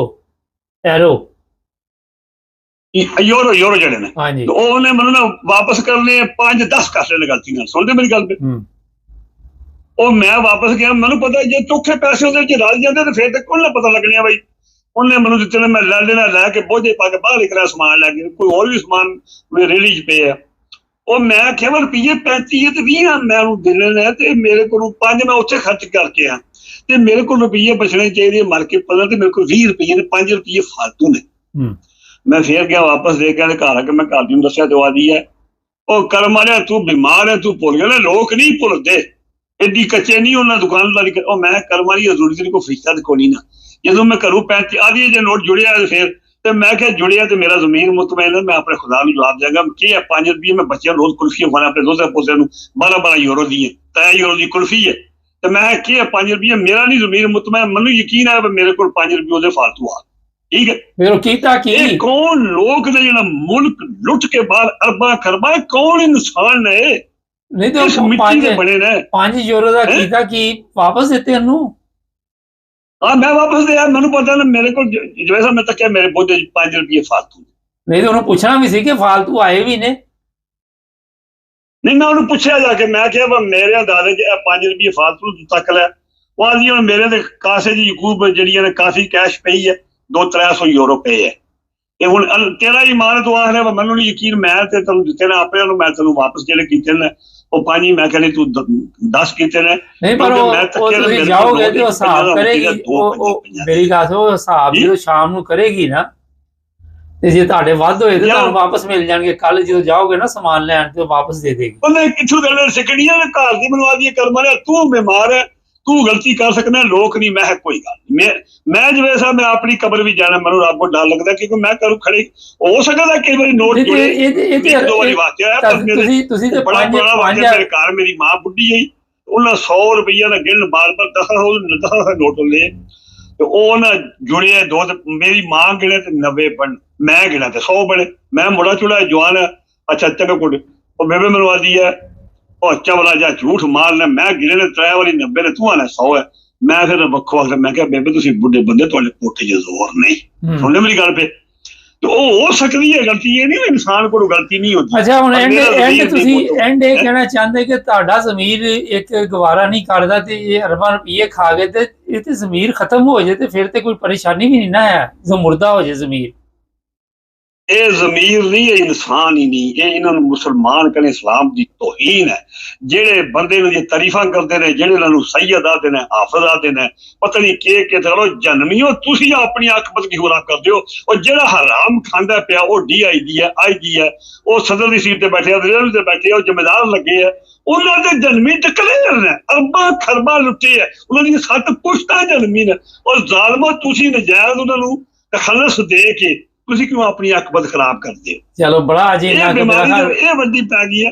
ਜਦੋਂ ਯਕੀਨ ਕਰੋ, ਮੈਂ ਕੱਲ ਤੱਕ ਮੈਨੂੰ ਨਹੀਂ ਪਤਾ, ਉਹ ਮੁੜੇ ਇੰਗਲੈਂਡ ਵਾਲੇ ਨਾ ਉਹ ਤੁਹਾਡੇ ਸ਼ਹਿਰ ਵਾਲੇ ਨੂੰ ਇਹ ਸਾਹਮਣੇ ਨੇ ਪ੍ਰੋਗਰਾਮ ਕੀਤਾ ਤੇ ਉਹ ਰਗੜਾ ਪਿਆ ਲਾਉਂਦੇ ਆ ਇੱਕ ਫਯਾਜ਼ ਉਲ ਹਸਨ ਨੂੰ, ਜਿਹੜਾ ਪਹਿਲਾਂ ਤਰੀਕੇ ਇਨਸਾਫ ਦਾ ਅੱਜ ਕੱਲ੍ਹ ਚਵਲ ਦਾ ਬੱਚਾ ਜਿਹੜਾ ਬਾਹਰ ਪਿੰਡੀ ਵਾਲਾ ਮੁੰਡਾ, ਉਹਨੇ ਨਾਲ ਇਕਰਾਰ ਹੁਸੈਨ। ਯਕੀਨ ਕਰੋ ਮੈਂ ਅੱਜ ਤੋਂ 15-20 ਸਾਲ ਪਹਿਲੇ ਡਾਕਟਰ ਸ਼ਾਹਿਦ ਮਸੂਦ ਦਾ ਇਕਰਾਰ ਹੁਸੈਨ ਦਾ ਜਦੋਂ ਨਵਾਂ ਮੁੰਡਾ, ਮੈਂ ਬੜਾ ਪ੍ਰਸਤਾਰ ਆਇਆ, ਮੈਂ ਸਮਝਿਆ ਪਰ ਇਹ ਸਾਡੇ 2 ਸਾਥੀ ਪਾਕਿਸਤਾਨ ਹੀਰੇ ਨੇ। ਡਾਕਟਰ ਸ਼ਾਹਿਦ ਅੱਜ ਵੀ ਹੀਰੋ ਹੈ। ਕਿਉਂ? ਪੁੱਛਣਾ ਮਜਬੂਰ ਹੈ, ਸ਼ਰੀਫ ਆਦਮੀ, ਹਕੀਕੀ ਮਾਨੇ ਜੋ ਡਾਕਟਰ ਹੈ, ਇਸ ਪੇਸ਼ੇ ਵਾਲੇ ਪਾਸੇ ਉਹ ਆ ਗਿਆ। ਇਹ ਜ਼ਾਲਮ ਦਰਿੰਦੇ ਨੇ ਹਰ ਬੰਦਾ ਜ਼ਿਆਦਤੀ ਜਵੇਦ ਸਾਹਿਬ ਨਹੀਂ ਬਰਦਾਸ਼ਤ, ਜਿਸਮਾਨੀ ਨਹੀਂ। ਮੈਂ ਇੱਕ ਵਕਤ ਆਇਆ ਬੜੀ ਮਾਰ ਖਾਦੀ ਹੈ ਸੱਚ ਬੋਲ ਕੇ, ਮੈਂ ਉਸ ਕੋਲ ਵੀ ਖਾਦੀ 2-3 ਵਾਰੀ, ਮੈਂ ਬੜੀ ਫੈਟੀ ਖਾਦੀ ਹੈ ਪਰ ਮੈਂ ਸੱਚ ਬੋਲ ਨੂੰ ਬਾਜ਼ ਨਹੀਂ ਆਇਆ। ਲੇਕਿਨ ਹੁਣ ਮੇਰੀ ਇਹ ਉਮਰ ਹੈ ਜੇ ਮੈਂ ਹੁਣ ਆਖਿਆ ਨਾ ਮੈਂ ਉਂਝ ਸੱਚ ਬੋਲ ਸਕਣਾ। ਮੈਂ ਜੇ ਆਖੋ ਨਾ ਮੈਂ ਦਰਿੰਦਗੀ ਬਰਦਾਸ਼ਤ ਕਰਾਂ, ਮੇਰਾ ਜਿਸਮ ਨਹੀਂ, ਜ਼ਮੀਰ ਮੇਰਾ ਮੰਨ ਜਾਏਗਾ ਅੱਜ ਵੀ, ਭਾਵੇਂ ਮੈਂ ਮਰ ਜਾ, ਪਰ ਮੇਰਾ ਜਿਸਮ ਨਹੀਂ ਮੰਨਦਾ। 15 ਮਿੰਟ ਹੋ ਗਏ, ਬੜਾ ਡਾਕਟਰੀ ਸ਼ਾਇਦ ਜਿਹੜਾ ਨਾ ਇਹ ਕੀ ਗੱਲ ਕਰ ਲਗੇ ਹੋ। ਮੈਂ ਕਿਹਾ ਹੁਣ ਟਾਈਮ ਹੋ ਗਿਆ, ਫਿਰ ਕਰਾਂਗੇ ਬਾਕੀ ਗੱਲਬਾਤ। ਅੱਜ ਤੁਹਾਡੀ 1 ਮਿੰਟ ਆਖਰੀ ਮਿੰਟ, 1 ਮਿੰਟ ਮੈਂ ਬੰਦ ਕਰ ਲਗਾ। ਅੱਛਾ ਗੱਲ ਨਾ ਮੈਂ ਕਰਨਾ ਪਿਆ, ਪਰ ਡਾਕਟਰ ਸ਼ਾਹਿਦ ਸਾਹਿਬ ਜਿਹੜਾ ਨਾ ਉਹ ਸ਼ਰੀਫ ਆਦਮੀ ਆ, ਉਹ ਜਿਸਮਾਨੀ ਬਰਦਾਸ਼ਤ ਨਹੀਂ ਕਰਦਾ ਜ਼ਿੰਦਗੀ, ਤੇ ਉਹ ਗੱਲ ਸੱਚੀ ਕਰਦਾ, ਲੇਕਿਨ ਉਹ ਜਿਤਨੀ ਕੀ ਕਰ ਸਕਦਾ ਉਨੀ ਪੂਰੀ ਨਹੀਂ ਕਰਦਾ। ਤੇ ਇਹ ਜਿਹੜੇ ਮੇਰੇ 2 ਭਰਾ ਨੇ ਨਾ, ਇਹਨਾਂ ਅੱਗੇ ਮੈਂ ਇੱਕ ਆਖਰੀ ਮਿੰਟ ਗੱਲ ਕਰ ਲਵਾਂ। ਇੱਕ ਇਕਰਾਰ ਹੁਸੈਨ ਅੱਗੇ ਤੇ ਸ਼ਾਹਿਦ ਅਫਰੀਦੀ ਅੱਗੇ, ਉਹ ਤੁਹਾਨੂੰ ਰੱਬ ਨੇ ਬੜਾ ਦਿੱਤੇ ਆ, ਪਰ ਤੁਸੀਂ ਨਾ ਆਪਣਾ ਜ਼ਮੀਰ ਵੇਚੋ ਤੇ ਨਾ ਇਹਨਾਂ ਜ਼ਾਲਮਾਂ ਪਿੱਛੇ ਆਪਣਾ ਈਮਾਨ ਲਾਇਆ ਕਰੋ। ਤੇ ਤੀਜਾ ਮੇਰਾ ਭਰਾ ਇਮਰਾਨ ਰਿਆਜ਼ ਖਾਨ ਹੈ, ਅਗਰ ਸੁਣ ਲੈਂਦਾ, ਕੋਈ ਬੰਦਾ ਕੋਲ ਹੋਰ ਸੁਣ ਲੈਂਦਾ, ਉਹਨੂੰ ਪਹੁੰਚਾਓ ਕਿ ਮੈਨੂੰ ਤੇਰੀ ਹਰ ਗੱਲ ਪਸੰਦ ਹੈ, ਮੈਂ ਤੇਰੀ ਇਤਨਾ ਕੀ ਪ੍ਰਸਤਾਰ, ਤੈਨੂੰ ਖ਼ਾਬ ਵੀ ਨਹੀਂ ਹੋਣੀ। ਆਪਣੀਆਂ ਮੁੱਛਾਂ ਛੋਟੀਆਂ ਕਰ, ਬਿਲਕੁਲ ਛੋਟੀਆਂ। ਤੈਨੂੰ ਰੱਬ ਨੇ ਚਿਹਰਾ ਬੜਾ ਸੋਹਣਾ ਦਿੱਤਾ, ਤੂੰ ਬੜਾ ਸੋਹਣਾ ਪਠਾਨ ਕਸ਼ਮੀਰੀ ਹੈ, ਤੈਨੂੰ ਰੱਬ ਨੇ ਇਲਮ ਦਿੱਤਾ, ਅਕਲ ਦਿੱਤਾ, ਗੈਰਤ ਦਿੱਤੀ ਹੈ। ਮਾਂ ਤੂੰ ਅਗਲੇ ਜਾਨੂ ਹੋ ਗਿਆ, ਤੈਨੂੰ ਜ਼ਾਲਮਾਂ ਮਾਰ ਛੜਿਆ, ਤੂੰ ਜਨਤੀ ਹੈ। ਤੂੰ ਇਹਦਾ ਨਬੀ ਪਾਕ ਦਾ ਫਰਮਾਨ ਹੈ, ਮੁੱਛਾਂ ਨੀਵੀਆਂ ਕਰੋ ਤੇ ਦਾੜੀ ਵੱਡੀ ਕਰੋ। ਦਾੜੀ ਠੀਕ ਹੀ ਹੈ ਥੋੜੀ ਜੀ, ਲੇਕਿਨ ਇਹ ਤੇਰੀ ਮੁੱਛਾਂ ਨਹੀਂ ਸੋਹਣੀ ਲੱਗਦੀ। ਚਲੋ ਠੀਕ ਹੈ, टाइम खत्म हो गया। मेरी तरफ जवेद साहब अस्सलाम वालेकुम व रहमतुल्लाहि व बरकातहू। नाज़रीन, बात ये है कि ये जो डॉक्टर की मैंने बात कही थी, बड़ी मीडिया पे कलबली मची हुई है, पता नहीं कब से ये इस तरह इलाज कर रहा था। मैंने कहा हम भी प्रोग्राम में शामिल कर लें, पीछे ना रह जाए, हमारे लोगों को पता चल जाए। तो वहाँ पे पाकिस्तान में ये तो ज़ुबान है, पता नहीं क्या क्या होता है, और कोई शुफ के ज़रिए इलाज कर रहा है, कोई कुछ कर रहा है, सब ड्रामा, सब ये एक से एक बड़ा हरामखोर है। इनसे बचिए, अपनी औरतों को बचाएं, ये पीरों फकीरों से बचाएं, इन उलमा से बचाएं, ये सब 2 नंबरी फ्रॉडी हैं। और मेरा ख्याल है कि आए दिन इस तरह के वाक़यात आपकी नज़र से गुजरते हैं, लेकिन उसके बावजूद कौम को कोई असर नहीं होता। चैनल को सब्सक्राइब करें, जुड़े रहें हमारे साथ। सब देखने और सुनने वालों की खिदमत में मोहब्बत भरा सलाम नाज़रीन। जैसे जैसे कुर्बानी की ईद नज़दीक आ रही है, कभी कोई पेपर लाहौर से सामने आ रहा है, कभी किसी शहर से आ रहा है। और ये मैं बता दूं कि जो लोग भी इस पर आवाज़ उठा रही हैं, उन सब का आपको पता है कि वो माहौल ख़राब करना चाहते हैं और कुछ भी नहीं। सर महमूद होंगे हमारे साथ आज के प्रोग्राम में, और ये पाकिस्तान के कवानीन को भी समझते हैं। इनसे पूछेंगे कि कौन से कवानीन के तहत जनाब ये कुर्बानी से अहमदियों को रोक सकते हैं और ये हालात क्यों बने हो। सर ये क्या रोज़ाना एक कभी कोई पेपर जारी कर दिया जाता, अब लाहौर की तरफ से भी आपको नज़र आ रहा है पेपर जारी किया गया कि अहमदी जो है वो कुर्बानी नहीं दे सकते। देखें, बात ये है कि ये चीज पिछले 6-7 साल से, ये तो वो मरदूद जनरल ज़िया जो था वो अपने इक़्तिदार की बका के लिए एक ऑर्डिनेंस बना के चला गया था, और उस ऑर्डिनेंस को जमहूरियत की जो अलमबरदार पीपल्स पार्टी, उसने उस ऑर्डिनेंस को बाकी तो तमाम चीज़ों से खत्म कर दी थी।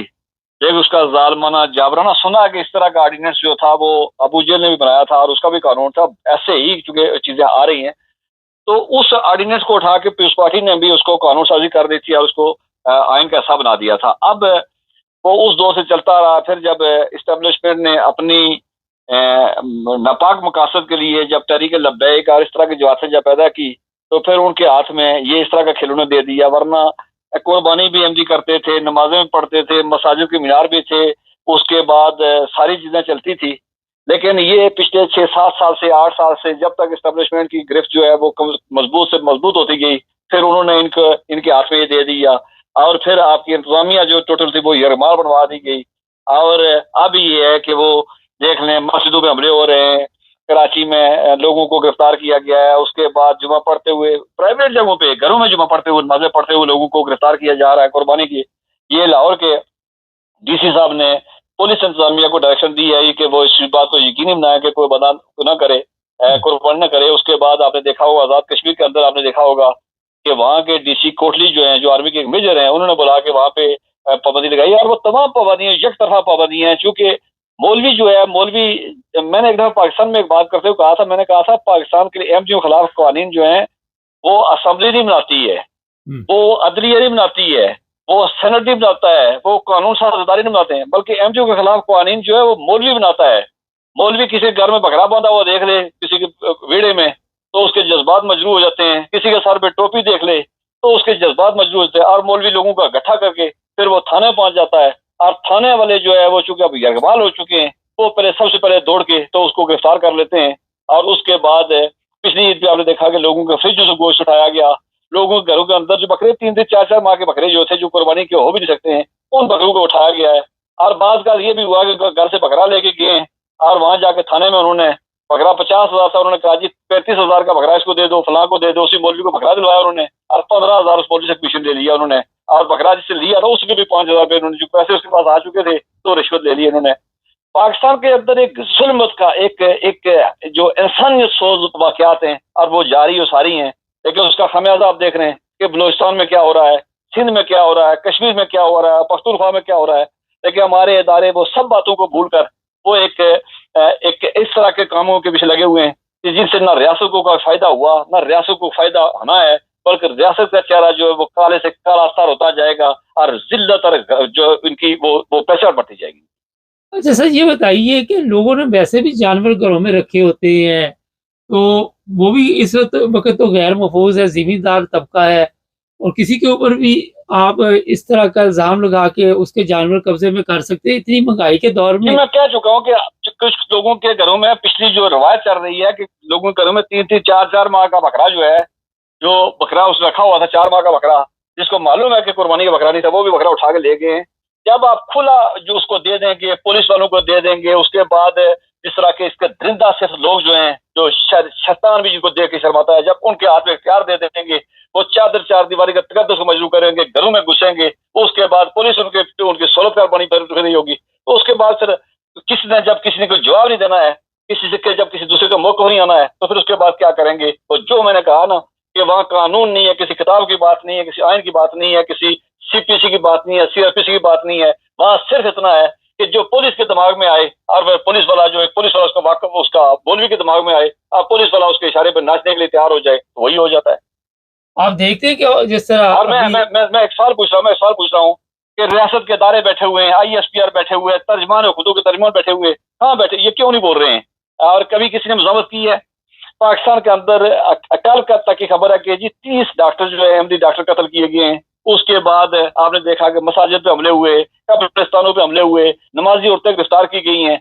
मरियम गिरफ्तार हो तो मुल्क के अंदर जो है वो ख्वातीन के हुकूक की बात आ जाती है। जरदारी की बहन गिरफ्तार हो तो पीपल्स पार्टी सरापा एहतजाज बन जाती है। आसरा भुट्टो की गाड़ी अगर जमशेरों में रोकी जाए तो वो इंसानी हुकूक का और ख्वातीन का मसला बन जाता है।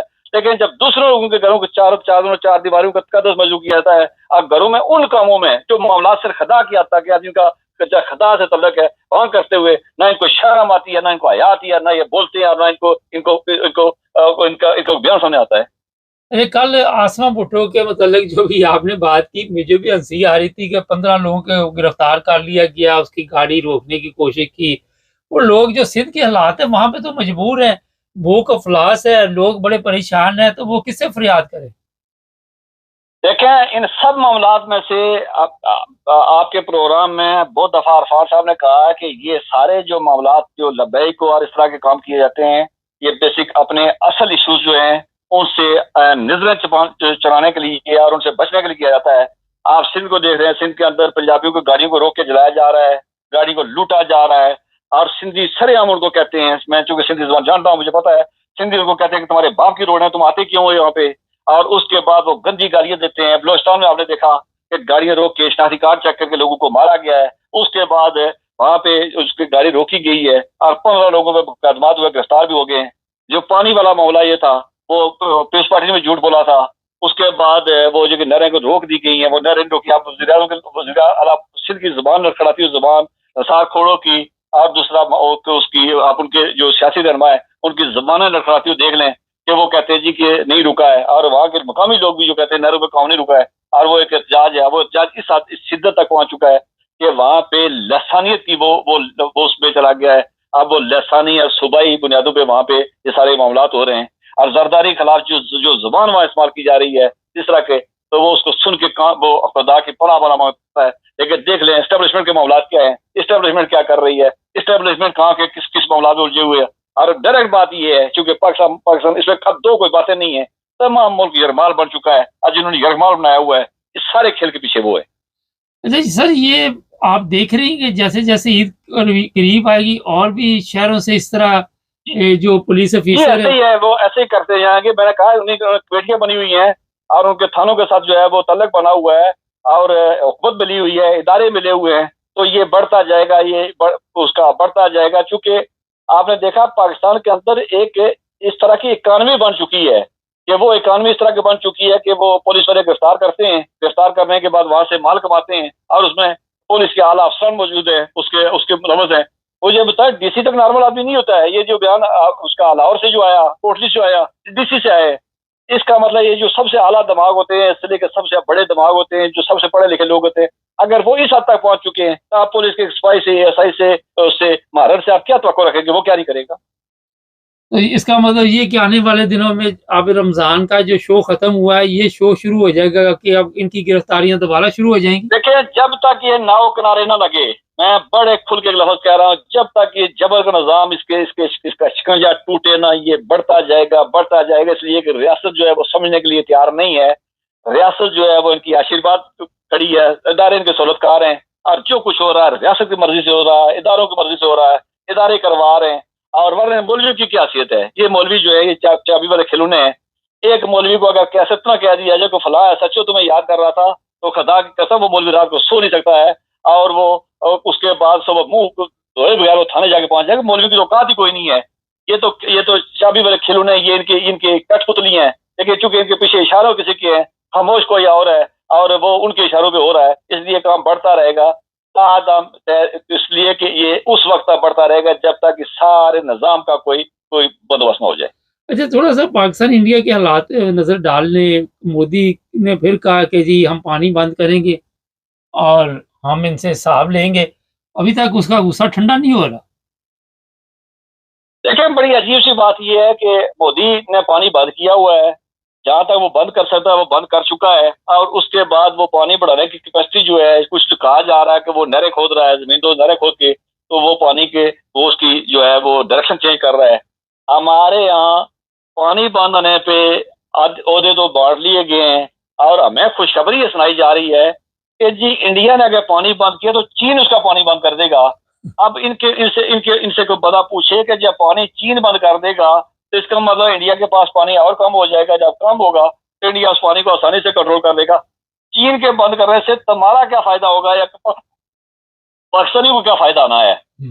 दूसरी बात यह है कि पानी वो बंद है, इंडिया धमकियां दे रहा है। कल की बात थी कि वो कोड मांग रहा है उससे, क्या नाम है, राफेल के, उसके बाद असले के अंबार लग रहे हैं।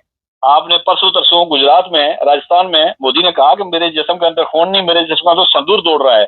यानी उसने कहा कि मेरी ये चूंकि अव्वल आखिर जो है वो सिर्फ यही मामला रह गया मेरे पास और कोई चीज है ही कोई नहीं, तो वो रह गया। हमारे यहाँ चूंकि भड़कें वही थी जो हाफिज सईद मारता था, जनरल जिया बकवास करता रहा, वही बकवास एक तरह की वो लगी हुई है कि वो डिजिटल मीडिया और फलां मीडिया, दहशतगर्दों के जनाजे तुम पढ़ाओ और इल्जाम दूसरों पे लगाओ। तो सारी बातें हो रही हैं और कर रहे हैं, संजीदगी नहीं है किसी जगह पे। जंग, 1 घंटा जंग हो, उसके बाद इनामात भी हो गए, उसके बाद तकरीबात भी हो गए, जश्न भी हो गए, और तैयारी भी वहाँ मौजूद है, पानी भी मौजूद है, पानी भी रुका हुआ है। आज सुबह की खबर थी या कल की खबर थी जियो की कि जो देखिए रनी सीजन शुरू हो जाता है, इस सीजन में तो बर्फ पिघलना शुरू हो जाती है, दरियाओं में आपके पानी की पोजीशन बेहतर हो जाती है, क्योंकि गर्मी की वजह से ग्लेशियर पिघलते हैं, दरिया बेहतर पोजीशन में आ जाते हैं, आपके डैम जो है वो बराबर होना शुरू हो जाते हैं। लेकिन कल की खबर ये जियो की है कि मंगला डैम के अंदर पानी जो है वो डेड लेवल से बहुत नीचे जा चुका है, और साइड पे जो आबादियां थी जहाँ पे कुछ न कुछ काश्तकारी होती, वो इलाके जो है वो पानी ना आने की वजह से वो हो रहे हैं। आपने दूसरी बात अभी करते हुए हमने सिंध की बात कर रहे थे कि सिंध चीख उपकार कर रहे हैं कि पानी नहीं हमारा, और जो था उसमें भी नहरें बन रही हैं, और वहां पे प्रॉपर अपने वक्त पे फसलों की काश्त नहीं हो रही है। तो ये सारी बातें हैं, पानी भी बंद है, जंगें भी वहां मौजूद है, और हमारे यहाँ वही मामला हैं कि इसको गिरफ्तार कर लो, उसको गिरफ्तार कर लो, इसके घर में बकरा बैठा पड़ा हुआ है। इस बकरे से मुल्क की बड़ी सलामती को खतरा है, और तमाम के आपकी जिली इंतजामी, आपकी पुलिस, उसके बाद सियासतदान सारे उस पर लगे हुए हैं। तो आप किसकी बात करेंगे, क्या होगा इस मुल्क का। बहुत शुक्रिया सर। नाज़रीन, इतला ये है कि पुलिस को तहरीक लबैक वाले इतला करेंगे, और जहाँ पे वो देखेंगे कि अहमदी कुर्बानी कर रहे हैं, पुलिस आएगी, बकरे जो भी जानवर हो गए वो ले जाएगी। बहरहाल मतलब बस अपना अपना है, जो मैंने कहना था वो आपको बता दिया। और फिर ये नहीं कि सिर्फ बकरे लेके जाएंगे, मुकदमात भी दर्ज करने का प्रोग्राम बना हुआ। और इसमें ये मैं थोड़ा सा बता देता हूँ कि मुख्तलिफ आजकल सहूलतें हैं। अफ्रीका में बहुत ज़्यादा गुर्बत है, और भी ममालिक हैं दुनिया में के जहाँ पे गुर्बत है। तो सबसे पहले अपनी सेफ्टी देखें, सबसे पहले अपने आप को देखें कि कहाँ आप सेफ़ हैं। और कुर्बानी तो नियत की होती है, जहाँ आप सूरत देखें, जहाँ पे आप देखें कि कोई इतना बड़ा मसला नहीं। फैसला आपने करना, हम तो सिर्फ प्रोग्राम करते हैं। चैनल को सब्सक्राइब करें, जुड़े रहिए हमारे साथ ताकि और भी प्रोग्राम देखते रहें।